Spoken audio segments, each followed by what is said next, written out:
Hello friends, good morning. നമ്മുടെ Kerala T V സീരിയലിലേക്ക് എല്ലാവർക്കും സ്വാഗതം.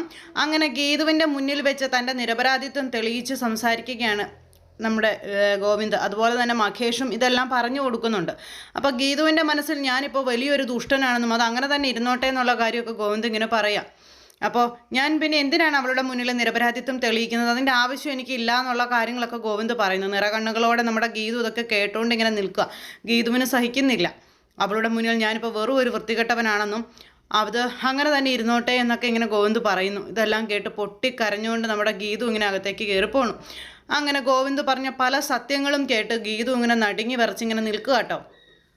ഗീതുവിന് ആകെ ടെൻഷനായി. അപ്പോൾ സാർ ചെയ്യാത്ത തെറ്റിൻ്റെ പേരിലാണല്ലോ ഞാൻ ഇത്രയും നാളും സാറിനെ കുറ്റപ്പെടുത്തിയതും ഉപദ്രവിച്ചതും ഒക്കെ. ഇതിന് ഞാൻ എങ്ങനെ പ്രായശ്ചിത്തം ചെയ്യും, ഇതിന് ഞാൻ എന്ത് പരിഹാരം കാണുമെന്നൊക്കെ ഗീതോടെ ഇങ്ങനെ ചിന്തിക്കുന്നു. ഇതൊക്കെ പറഞ്ഞ് നമ്മുടെ ഗോവിന്ദ് അവസാനം കരഞ്ഞു. അങ്ങനെ കരഞ്ഞിട്ട് നീ ഇവിടെ നിൽക്കും, ഞാൻ പോയി റെഡി ആയിട്ട് വരാമെന്നും പറഞ്ഞു ഗോവിന്ദ് റെഡി ആവാനായി അങ്ങ് പോണു. ഗീതു അന്നേരത്തേക്കും ഗോവിന്ദ് അകത്തേക്ക് കയറുന്നത് കണ്ട് അങ്ങനെ ഒരു ഇതിൻ്റെ പുറകിൽ മറഞ്ഞു നിന്നു. അപ്പോൾ ഗീതു ഇങ്ങനെ വേഗം ഗോവിന്ദിൻ്റെ പിന്നാലെ ഓടി ചെന്നു. അപ്പോൾ ഗോവിന്ദ് റൂമിലേക്ക് ചെന്ന് കയറാൻ തുടങ്ങുമായിരുന്നു. ഗോവിന്ദ് സാർ എന്ന് വിളിച്ച് ഓടി അകത്തേക്ക് ചെന്നേ. അപ്പോൾ അടുത്തേക്ക് ചെന്നിട്ട് നിന്ന് കരയുക ഗോവിന്ദനെ നോക്കി. ഗോവിന്ദ് നേരം ഗീതുവിനെ ഇങ്ങനെ നോക്കുന്നുണ്ട്, ഇവളെന്തേ കാണിക്കുന്നതെന്നുള്ളൊരിതില്ല. സാർ എന്നോട് ക്ഷമിക്കണമെന്ന് ഗീതു ഗോവിന്ദനോട് പറയാം. ഗോവിന്ദ് അന്നേരം ഇങ്ങനെ നോക്കുക. എന്നിട്ട് ഗോവിന്ദൻ്റെ കാലയിൽ വീഴുവാണ് ഗീതു. ഇപ്പം എന്തേ കാണിക്കുന്നതെന്ന് ചോദിച്ചു ഗോവിന്ദ്. എനിക്ക് സാറിനോട് മനസ്സ് തുറന്നൊന്ന് സംസാരിക്കണമെന്ന് പറഞ്ഞപ്പോൾ എനിക്ക് നിന്നോടൊന്നും സംസാരിക്കാനില്ല എന്ന് പറഞ്ഞു. സർ സർ എന്നും പറഞ്ഞുകൊണ്ട് നമ്മുടെ ഗീതു പിന്നാലെ ചെന്നു. പക്ഷേ ഗോവിന്ദ് ഗീതുവിനെ തള്ളിക്കളഞ്ഞ് വാതിലടച്ചു. അപ്പോൾ ഒന്ന് കേൾക്ക് സാർ പ്ലീസ് എന്നും പറഞ്ഞു ഗീതു ആ വാതിപ്പടി തന്നെ നിന്നിങ്ങനെ കരഞ്ഞുകൊണ്ട് നിൽക്കുക. ഗോവിന്ദ് ഇറങ്ങി വരുന്നത് വരെ തൻ്റെ തെറ്റുകളെല്ലാം മനസ്സിൽ ഇങ്ങനെ ആലോചിച്ച് കരഞ്ഞ് നിലവിളിച്ച് നമ്മുടെ ഗീതു ഇങ്ങനെ നിൽക്കുന്നു. അപ്പോഴേക്ക് റെഡിയായി ഗോവിന്ദ് അങ്ങ് ഇറങ്ങി വന്നു. എന്നിട്ട് ഗീതുവിനെ നോക്കുക. അപ്പോഴേക്കും സാർ ഞാൻ പറയുന്നു ഒന്ന് കേട്ടിട്ട് പോ സാർ എന്നും പറഞ്ഞ് ഇങ്ങനെ വിളിച്ചപ്പോൾ നിന്നെ കേൾക്കേണ്ട ആവശ്യം എനിക്കില്ല എന്ന് പറഞ്ഞു. സാർ മഹേഷുമായി സംസാരിക്കുന്നത് മുഴുവൻ ഞാൻ കേട്ടു എന്ന് ഗീതു പറഞ്ഞു. അപ്പോഴേക്കും നമ്മുടെ ഗോവിന്ദ് ഓടിപ്പോയെടുത്ത് നിന്ന് സ്റ്റക്കായിട്ട് അങ്ങനെ അങ്ങ് നിന്നിട്ട് ഒന്നും മിണ്ടാതെ ഇങ്ങനൊരു പ്രതിമ പോലെ ആയിപ്പോയി. അപ്പോൾ ഇതുവരെ എൻ്റെ മനസ്സിൽ കിഷോറിനേക്കാൾ അധപതിച്ച ഒരാളായിരുന്നു സാറെന്ന ചിന്തയായിരുന്നു എൻ്റെ മനസ്സ് നിറയെ എന്നും പറഞ്ഞുകൊണ്ട് അങ്ങനെ പറയാം. കിഷോറിന് പണം കൊടുത്ത് എന്നെ വിലയ്ക്ക് വാങ്ങാൻ ശ്രമിച്ചല്ലോ എന്നുള്ളൊരു വെറുപ്പ് കാരണമാണ് ഞാൻ സാറിനോട് അന്ന് അങ്ങനെയൊക്കെ പറഞ്ഞത്. ശത്രുവിനോട് എന്ന പോലെ ഞാൻ സാറിനോട് സംസാരിച്ചതെന്നും പറഞ്ഞു. ഗോവിന്ദ നേരം ഒരു കൂസലും ഇല്ലാതെ ഇങ്ങനെ നിൽക്കുക. ഇതൊന്നും എനിക്ക് കേൾക്കണ്ട എന്നുള്ളൊരു രീതിയിൽ ഗീതു കരഞ്ഞുകൊണ്ട് കാര്യങ്ങളെല്ലാം പറയുക. അപ്പോൾ നിങ്ങളുടെ സംസാരം കേട്ടപ്പോൾ എനിക്ക് മനസ്സിലായി സാർ ആ കാര്യത്തിൽ നിരപരാധിയാണ് എന്നുള്ളത്. മഹേഷ് കാണിച്ച അതിബുദ്ധിയാണെന്നും സാറിനോട് ക്ഷമിക്കണം, ഞാൻ ചെയ്തു പോയതിനൊക്കെ സാറിനോട് ക്ഷമിക്കണമെന്ന് പറഞ്ഞു. അപ്പോൾ നിൻ്റെ മുൻപിൽ നിന്ന് നെഞ്ച് കരഞ്ഞുകൊണ്ട് എത്ര തവണ ഞാൻ പറഞ്ഞതാടി, അന്നൊന്നും നീ വിശ്വസിച്ചില്ലല്ലോ, നിൻ്റെ ഒരിതും എനിക്ക് കേൾക്കണ്ടെന്നും പറഞ്ഞുകൊണ്ട് നമ്മുടെ ഗോവിന്ദ് ഇങ്ങനെ പറയാം. ഒളിഞ്ഞു നിന്ന് മറ്റൊരാൾ പറയുന്ന സത്യം കേട്ടിട്ടല്ലായിരുന്നു നീ എന്നെ മനസ്സിലാക്കേണ്ടിയിരുന്നത് എന്ന് ഗോവിന്ദ് ഗീതുവിനോട് പറയണം.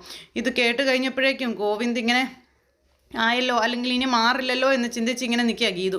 ഇത്രയും കാലം നമ്മൾ ഒരുമിച്ച് ജീവിച്ചപ്പോൾ ഞാൻ കാണിച്ച സത്യസന്ധത അറിഞ്ഞിട്ടെങ്കിലും മനസ്സിലാക്കിയിട്ടെങ്കിലും ഞാൻ പറഞ്ഞത് നീ വിശ്വസിക്കണമായിരുന്നു എന്ന് ഗോവിന്ദ് ഗീതുവിനോട് പറഞ്ഞു.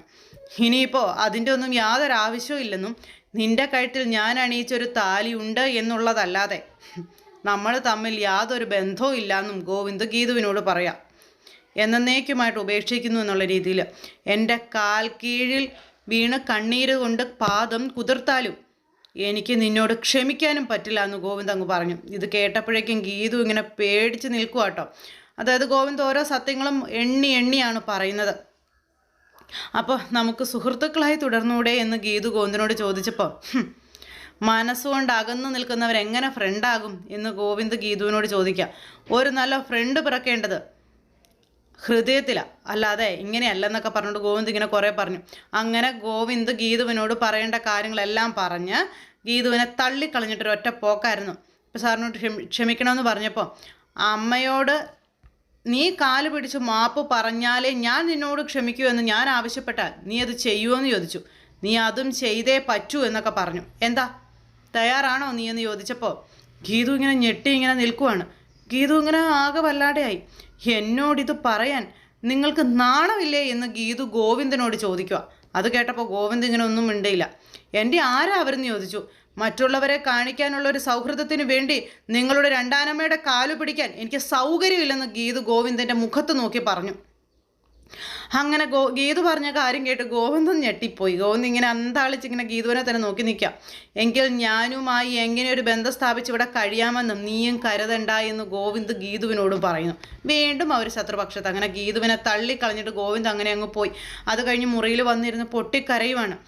അപ്പോൾ എൻ്റെ തെറ്റിദ്ധാരണ എത്ര വലുതായിരുന്നു. അതിൻ്റെ പേരിൽ എന്തൊക്കെ കഠിനമായ വാക്കുകളാണ് ഞാൻ സാറിൻ്റെ നേരെ ഉപയോഗിച്ചിട്ടുള്ളതെന്നൊക്കെ ഗീതോടെ ഇരുന്ന് ഇങ്ങനെ ചിന്തിക്കുക. ഇതൊന്നും എനിക്ക് തിരുത്തിയെടുക്കാൻ കഴിയുന്ന കാര്യങ്ങളല്ല എന്നും അങ്ങനെ ആ ഒരു കാര്യങ്ങളെല്ലാം ഗീതു ചിന്തിക്കുക.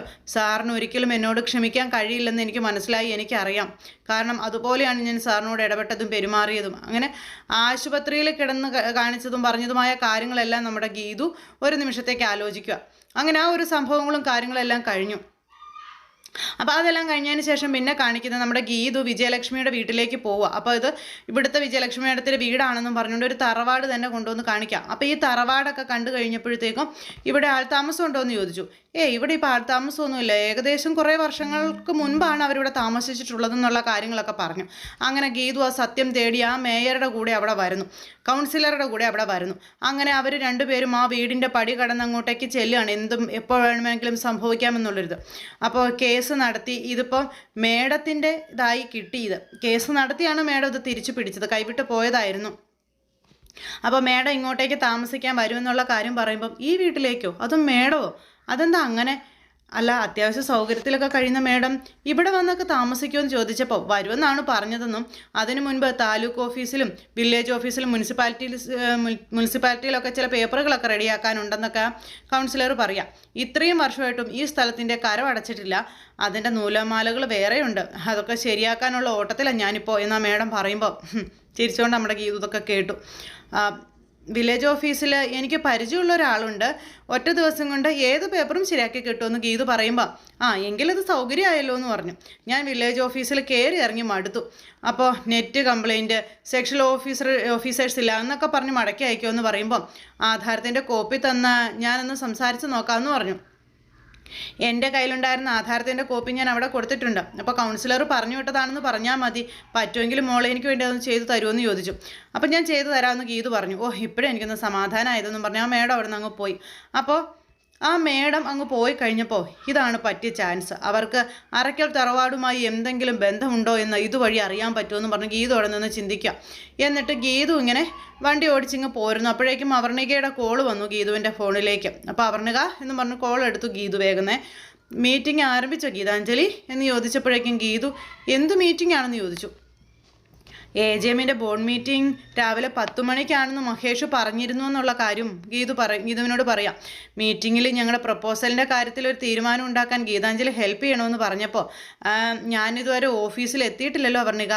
അപ്പോൾ പ്ലീസ് ഗീതാഞ്ജലി, പ്ലീസ്, ഞങ്ങളുടെ ഫ്യൂച്ചർ ഇപ്പോൾ ഗീതാഞ്ജലിയുടെ കയ്യിലാണ്. ഇക്കാര്യത്തിൽ എന്നെ സഹായിക്കാൻ ഗീതാഞ്ജലി മാത്രമേ ഉള്ളൂ, എന്നെ കൈവിടരുതെന്നൊക്കെ പറഞ്ഞു.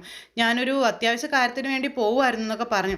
അപ്പോൾ താൻ പേടിക്കേണ്ടെന്നൊക്കെ ഗീതു പറഞ്ഞപ്പോൾ നിങ്ങൾക്ക് അനുകൂലമായി മാറുകയാണെങ്കിൽ പിന്നെ എന്തിനാ പേടിക്കുന്നത്, ഒന്നും പേടിക്കേണ്ട എന്നൊക്കെ പറയുക. ഗോവിന്ദേട്ടൻ അങ്ങനെയേ ചെയ്യുള്ളൂ എന്ന്. അപ്പോൾ അവിടെ ഗീതാഞ്ജലിയുടെ സപ്പോർട്ട് കൂടി ഉണ്ടെങ്കിൽ എനിക്കൊരു ധൈര്യമായിരുന്നു. പ്ലീസ് ഗീതാഞ്ജലി മീറ്റിങ്ങിലൊന്ന് പങ്കെടുക്കുമോ പ്ലീസ് ഗീതാഞ്ജലി എന്നും പറഞ്ഞുകൊണ്ട് ഇങ്ങനെ പറഞ്ഞിട്ട് സംസാരിച്ച് ഫോൺ അങ്ങ് വെച്ചു. അപ്പോഴേക്കും ഗീതു ശരിയെന്ന് പറഞ്ഞു ഫോൺ കട്ട് ചെയ്തു. അപ്പോൾ ഗീതാഞ്ജലി പ്ലീസ് എന്നും പറഞ്ഞ കേട്ടോ കട്ട് ചെയ്തത്. ആ സമയത്ത് ഗീതു ഇങ്ങനെ ആലോചിക്കുക, ഇനിയിപ്പോൾ വില്ലേജ് ഓഫീസിൽ പോകണോ അതെയോ മീറ്റിങ്ങിന് പോകണോ, അങ്ങനെയൊക്കെ ഇരുന്ന് ഇങ്ങനെ ഗീതു ആലോചിക്കുന്നു. ഇങ്ങനെ ഗീതു ആലോചിച്ച് പെരുവഴിയിൽ ഇങ്ങനെ നിൽക്കുക. അങ്ങനെ ആ ഒരു സംഭവം കാര്യങ്ങളും കഴിഞ്ഞു. പിന്നെ രഘുറാം ഇങ്ങനെ ഇറങ്ങുമ്പോൾ മകൾ അരികിലേക്ക് ചെന്ന് ഗീതുവിന് വിളിച്ച കാര്യങ്ങളെപ്പറ്റി പറഞ്ഞു. ഗോവിന്ദ് സാറ് നമ്മളെ പരിഗണിക്കാം എന്നൊരു നിലപാടിൽ വരികയും ഗീതാഞ്ജലി നമ്മളെ സപ്പോർട്ട് ചെയ്യുകയും ചെയ്താൽ വരുണിനെ മറികടന്ന് നമുക്ക് തന്നെ ആ വർക്ക് കിട്ടുമെന്നുള്ള കാര്യങ്ങൾ പറയുവാണ് മകളുടെ ഡാഡിയോട്. അത് കേട്ടപ്പോഴും അദ്ദേഹത്തിന് അത്ര വിശ്വാസമൊന്നുമില്ല. ഇങ്ങനെ ആലോചിച്ച് ഇങ്ങനെ നിൽക്കുക. അങ്ങനെ ആലോചിച്ച് നിൽക്കുന്ന അച്ഛനോട് ഈ വരുണിൻ്റെ കാര്യവും അവർണിക പറയുവാണ്. അങ്ങനെ ഇവർ തമ്മിലുള്ള ആ ഒരു കരാറും ആ ഒരു ബിസിനസ്സും കാര്യങ്ങളൊക്കെ ഇവർ അച്ഛനും മോളും കൂടി ഇങ്ങനെ ഇരുന്ന് സംസാരിക്കുന്നു. അപ്പോൾ ഇതിനകത്ത് പ്രശ്നക്കാരനായിട്ട് നിൽക്കുന്നത് വരുണാണ്. ആ വരുണിനെ എങ്ങനെ തരണം ചെയ്യാമെന്നാണ് ഇവർ ചിന്തിക്കുന്നത്. അതിനുശേഷം പിന്നീട് അവിടെ മീറ്റിങ്ങും കാര്യങ്ങളൊക്കെ സംഭവിക്കുന്നു. പറയേണ്ട കാര്യങ്ങളെല്ലാം വ്യക്തമായിട്ട് പറയുവാണ്. അപ്പോൾ അങ്ങനെയുള്ള കാര്യങ്ങളെല്ലാം ഗോവിന്ദ് പറഞ്ഞപ്പോൾ ഇവർ അതിന് എതിരഭിപ്രായം എന്നുള്ള രീതിയിൽ സംസാരിക്കുകയാണ്. അതായത് ഈ വരുണും അതുപോലെ വരുണിൻ്റെ ശിങ്കിടികളും ഒക്കെ. അപ്പോൾ അങ്ങനെ സംസാരിക്കുമ്പോൾ 8 വർഷം മുൻപ് ഹൈദരാബാദ് ബേസ് ആയിട്ടുള്ള ഒരു കമ്പനി നമ്മളോട് ഏറ്റെടുക്കാൻ സാധ്യതയുണ്ടോ എന്ന് ഇങ്ങോട്ട് ചോദിച്ചതാണെന്നും പറഞ്ഞുകൊണ്ട് ജോസഫ് ഏട്ടൻ അന്നേരം അവിടെ ഇരുന്ന് ഇങ്ങനെ സംസാരിക്കുന്നു.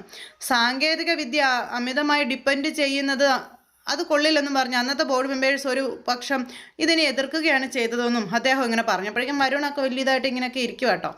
അന്നത് സ്വന്തമാക്കിയിരുന്നെങ്കിൽ കേരളത്തിൽ ഏറ്റവും അറിയപ്പെടുന്ന IT കമ്പനി നമ്മുടേതായേനെ എന്നുള്ള കാര്യമൊക്കെ പറഞ്ഞപ്പോൾ അജാസ് പുതിയ സാധ്യതകളിൽ പണം മുടക്കുന്നതിനേക്കാൾ നിലവിലുള്ള ബിസിനസ് ഡെവലപ്പ് ചെയ്യുന്നതാണ് നല്ലതെന്നാണ് എൻ്റെ അഭിപ്രായമെന്ന് അജാസ്.